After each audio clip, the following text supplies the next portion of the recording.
PLA is a thermoplastic. It's when you 3D print things, you heat them up and extrude them, which means the plastic is meltable. I knew that PLA was the lowest melting point of 3D printable plastics, but I thought that since I had covered the parts I was making in fiberglass, that I would be okay. But turns out my fiberglass wasn't quite thick enough, and when I left the car outside for a couple of months, plastic underneath melted away and just kind of shattered. So when I tried to take this target top off the other day to change out my mass airflow sensor, the whole thing just kind of crumbled.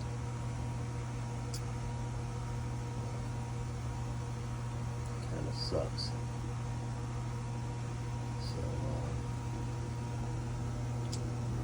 I decided rather than starting over completely, especially given how I've been having trouble finding time to work on the car,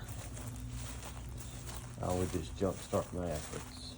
And I went ahead and got a top from Factory 5. The primary reason I didn't want the top from Factory 5 was the profile. It comes too far back. When you look at the top I was making, it probably ended somewhere around where the end of the window is, or maybe about a third of the way out. I thought it really made it look more like a mid-engine car. I feel like this hatchback makes it look too much like a front-engine car, or at the very least a rear-engine car, like maybe a Porsche Cayman. So it's better than starting over, I guess, given how much trouble I've had finding time to work on the car. So one thing I am not going to try and shorten it, change the profile. I think that would be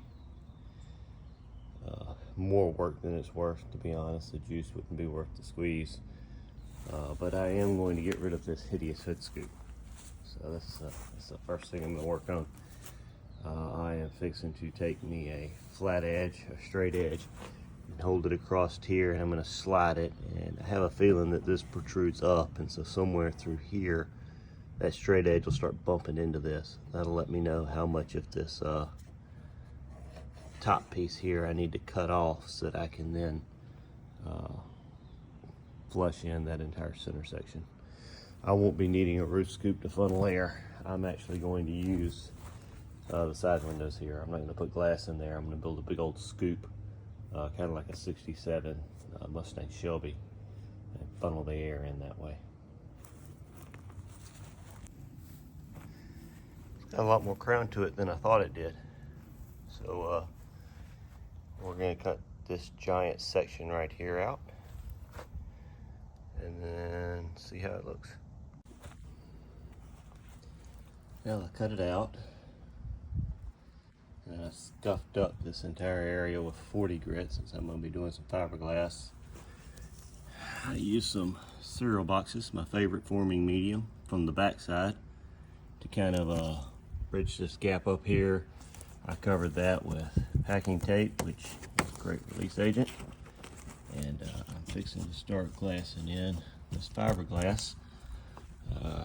So we'll put a layer or two here that'll give it a nice base for me to work on. It'll fill in that hole and make it flush from the bottom. And then I'm going to come back with the molding clay, and this recessed ridge here, I'm going to fill that entire thing in, taper it all back, get it nice and smooth till I've got the shape I want, and then we'll lay glass on top of that to form the upper half. So it'll be two halves, a bottom half and a top half, which is exactly how it is now. So here we're going to set up the bottom side, then we'll pull all that cardboard and tape off. I'll have a solid base there. We'll build up the clay on the top, take a form of the top half, pull the clay out, and then bond the top half back on. This may turn out to be brilliant, or one of the worst ideas I've ever had. I decided that I'm going to skin the entire roof with carbon fiber. I think that'll provide a nice contrast to the paint and look really cool. So what I decided I would do with the fiberglass is basically just make a new roof skin that covers the entire thing, rather than trying to blend in this recess right here where I cut the roof scoop out. But I needed to be able to make a kind of flat surface to form that fiberglass against. And so I thought about several ways to try and fill in the recess. I was originally going to use maybe sheetrock mud or body filler or something like that, but those would have all been expensive. Sheetrock mud not so much, but it would have taken forever to dry, and then I would have had to have gotten it all out. What I decided to do instead was just fill it up with some sand. So I just dumped a big old pile of sand in there and kind of got it all roughly smooth, and then I used a straight edge to scrape it out, and then I covered it with the releasing tape. So I'm fixing to just put a big old layer of fiberglass on top of here and let it kick, and then I should be able to pull it off and remove the tape and the sand and bond it back on, sand it smooth. So that's what we're trying to do now. Now 4 months later, since that last clip, I have finally think I have this bodywork smooth enough that I'm ready to try and make the new roof section. So what I'm going to do is I'm going to take that and lay it on here and secure it tightly. I'll probably use some kind of self-tapping screws or something that'll leave me some pinholes to fill it. Well, more than pinholes, but some holes to fill later. I don't think that'll be a big deal. I will flip this over, and from the bottom side I will cut out this V shape, exposing the surface of that, which will be secured here, and then from the bottom I will lay the fiberglass in. So I think I've got a plan to try and make sure that that comes out smooth, so we'll talk about that when I get there. But right now I'm going to secure it and flip it over and cut it out and see what it looks like. I got it secured and cut out, and then I realized that I did not prep the surface of my mold with wax or Teflon tape. So if I were to lay it up right now, that thing would be stuck there and I'd be grinding it off. So now I've got to pull it back off and prep it with some release agent, either tape or wax, and then put it back on. Haven't gotten as much video as I wanted because it is really hot today. Let's see what the barbecue grill says it is.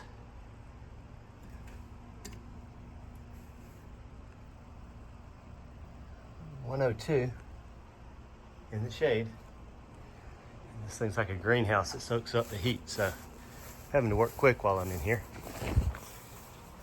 I got it cleaned up on the top side, pulled off the panel, put packing tape on it as a release agent, put it back on, flipped it upside down. I mixed up a batch of polyester resin with the thickening silica in it till it was about the thickness of body filler, and I worked it up into all the edges and corners, and then I made another batch of it and basically spread it over the entire surface like a skim coat of body filler. Then I took my first layer of matte and pushed it down into that, and then came back with some regular resin and wet it from the top side and let it soak through.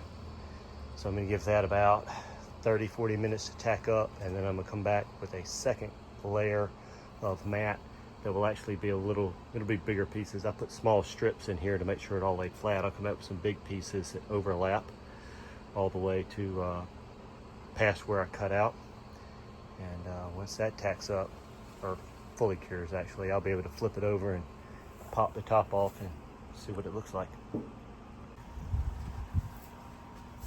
Well, it's pretty good, but it's not perfect. Got some blobs to take off on some edges. That's not unexpected. Got a little dip right through there I'm going to have to work out, but I think it's manageable. So I'm fixing to get the flap wheel out and knock the big blobs off, and then hit it with a straight board and see how close it comes. Now, I did a lot more work on this centerpiece here than I thought I would. Instead of making it flat, I decided to crown it all the way across. So it's taken a couple of days and a decent amount of epoxy and silica beads and a little bit of body filler, but I think it's finally ready for some primer. The other thing I've been working on is scoops to take in air for the air intercooler. This one does not fit well at all because I left it out here in the 106 degree heat. It's all melted, but before it melted, it fit on there pretty good. And you can see I've got quite a few revisions of them, but that one actually fit before it melted. Not smooth at all. All kinds of wonky. Texas heat. But yeah, so I think that's where I'm going to wrap this video. Finally, the hood scoop delete is done, other than throwing a little primer on it, and got the first pass on a side scoop there. That'll be a whole video actually. I'll talk about the scoops and how they're going to feed air into the air-to-air intercooler. But right now, that can wait. That part's done. I need to flip it over and take care of something so that I'll know exactly what I'm going to do with the headliner. And then I'll be able to put this back on the car and start fitting the windows against the top. So that's good, because that will be back inside in the air conditioning, and hopefully that work will run me until the weather cools off, and then I can get back out here and start doing body work on the nose once it cools off a little bit.